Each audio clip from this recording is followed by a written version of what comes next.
하나님의 말씀 창세기 16장 1절에서 16절까지 다 함께 봉독하겠습니다.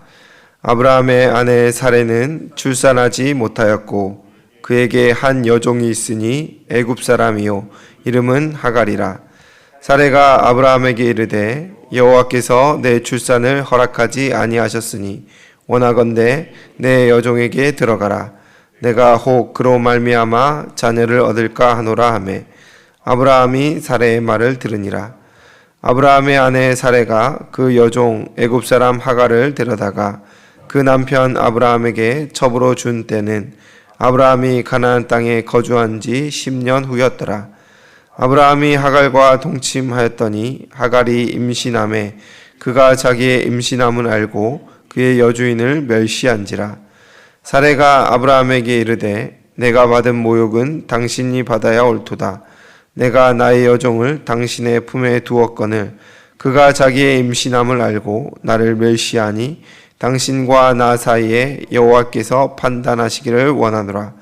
아브라함이 사라에게 이르되 당신의 여종은 당신의 수중에 있으니 당신의 눈에 좋을 대로 그에게 행하라 하매 사레가 하갈을 학대하였더니 하갈이 사레 앞에서 도망하였더라.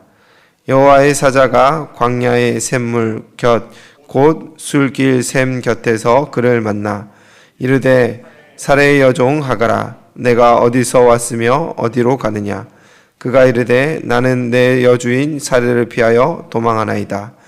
여호와의 사자가 그에게 이르되 내 여주인에게로 돌아가서 그 수하에 복종하라. 여호와의 사자가 또 그에게 이르되 내가 내 씨를 크게 번성하여 그 수가 많아 셀 수 없게 하리라. 여호와의 사자가 또 그에게 이르되 내가 임신하였은즉 아들을 낳으리니 그 이름을 이스마엘이라 하라. 이는 여호와께서 내 고통을 들으셨음이니라. 그가 사람 중에 들나귀 같이 되리니 그의 손이 모든 사람을 치겠고 모든 사람의 손이 그를 짖으며 그가 모든 형제와 대항하여 살리라 하니라. 하갈이 자기에게 이르신 여호와의 이름을 나를 살피시는 하나님이라 하였으니 이는 내가 어떻게 여기서 나를 살피시는 하나님을 배웠는고 함이라. 이러므로 그 샘을 브엘라 헤로이라 불렀으며 그것은 가데스와 베레 사이에 있더라. 하갈이 아브라함의 아들을 낳음에 아브라함이 하갈이 낳은 아들을 이름하여 이스마엘이라 하였더라. 하갈이 아브라함에게 이스마엘을 낳았을 때에 아브라함이 86세였더라. 아멘. 오늘 본문은 하나님께서 아브라함을 통해 민족을 이루시고 구속 역사를 써 내려가시는 과정 속에서 인간의 연약함과 하나님의 긍휼이 동시에 드러나는 장면입니다.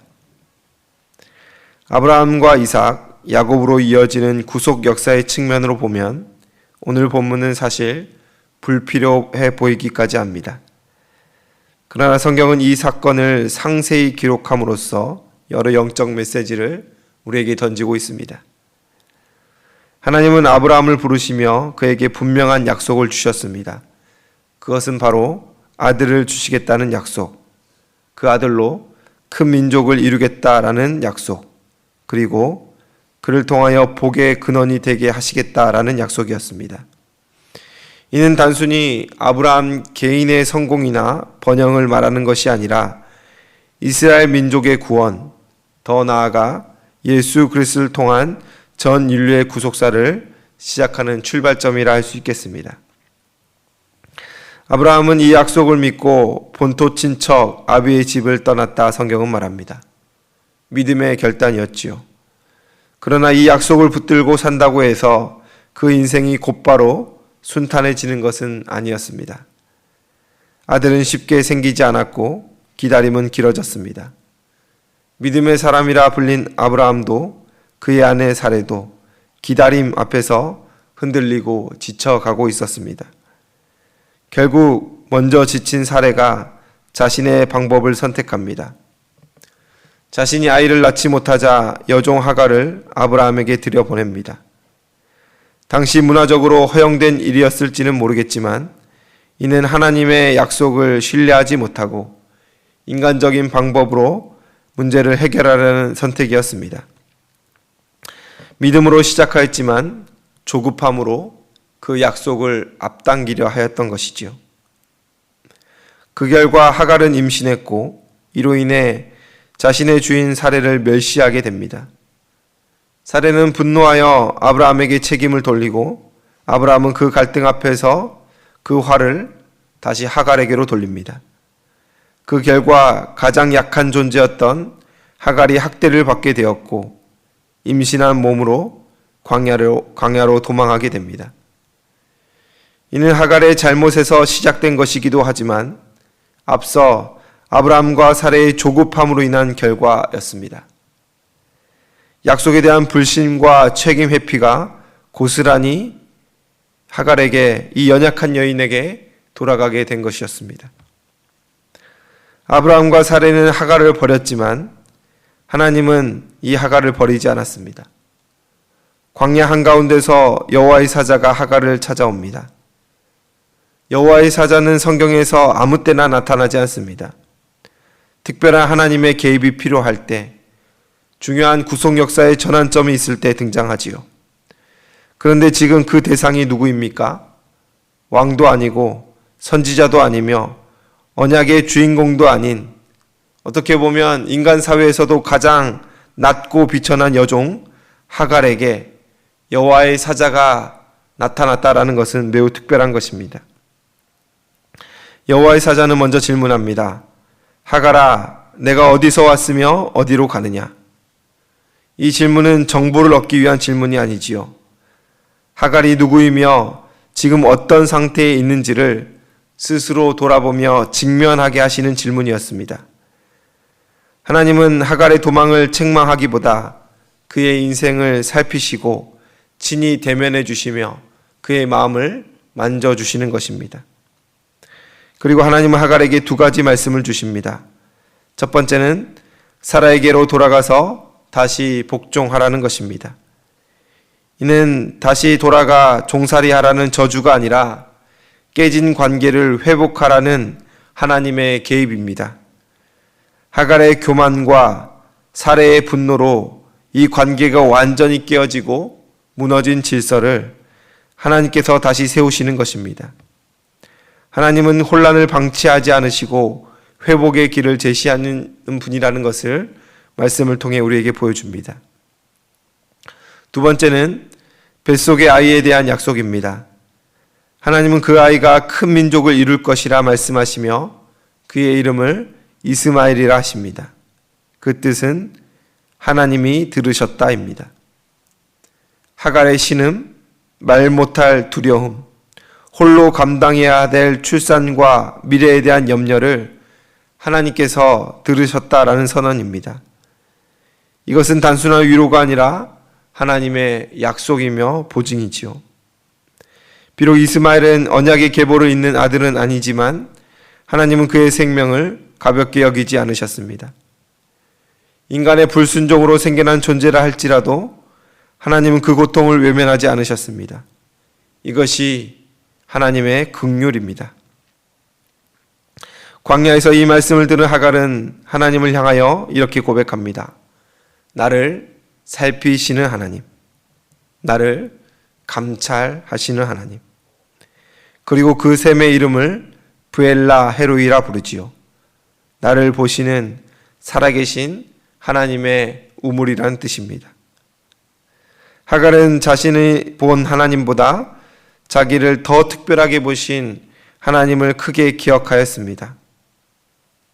사랑하는 성도 여러분, 하갈은 성경의 중심 인물이 아니었습니다.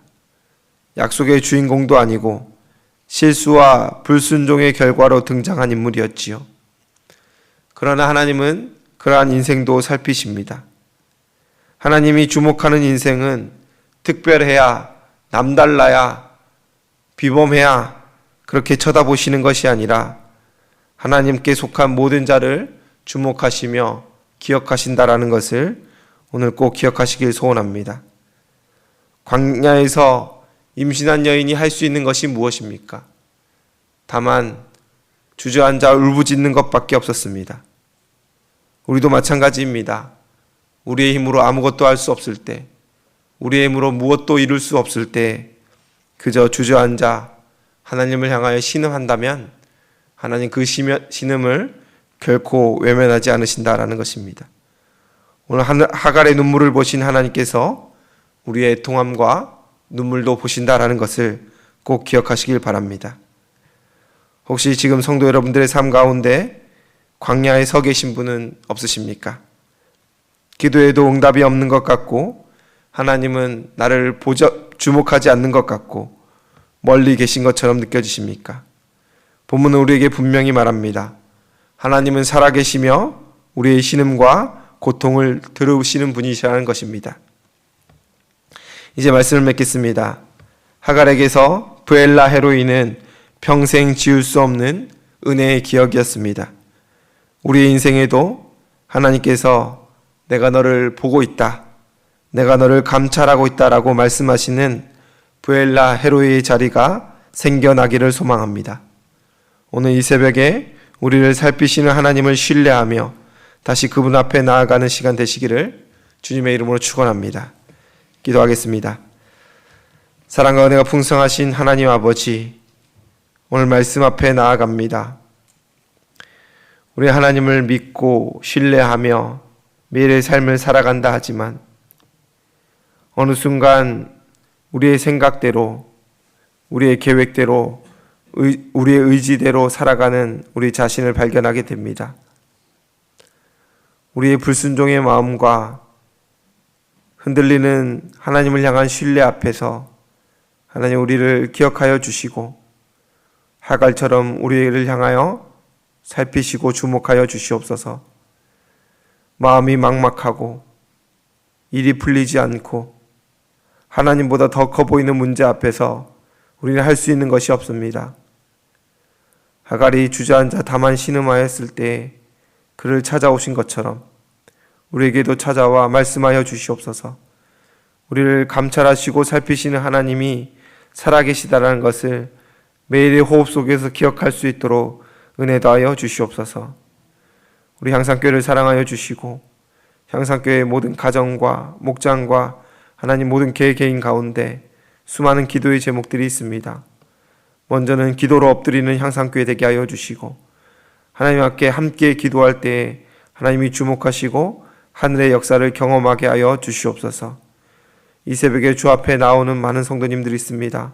한 사람 한 사람의 마음을 사람이 다 헤아릴 수 없사오나 하나님 아시오니 오늘 따스한 손길로 만져주시고 눈물 짓는 자의 눈물을 닦아주시오며 애통하여 신음하는 자에게 문제의 해결과 응답을 허락하여 주시옵소서. 혹여 육신의 연약함을 두고 오랫동안 기도하고 있는 성도님들이 있습니까? 하나님 치유의 역사를 내려 주시옵소서.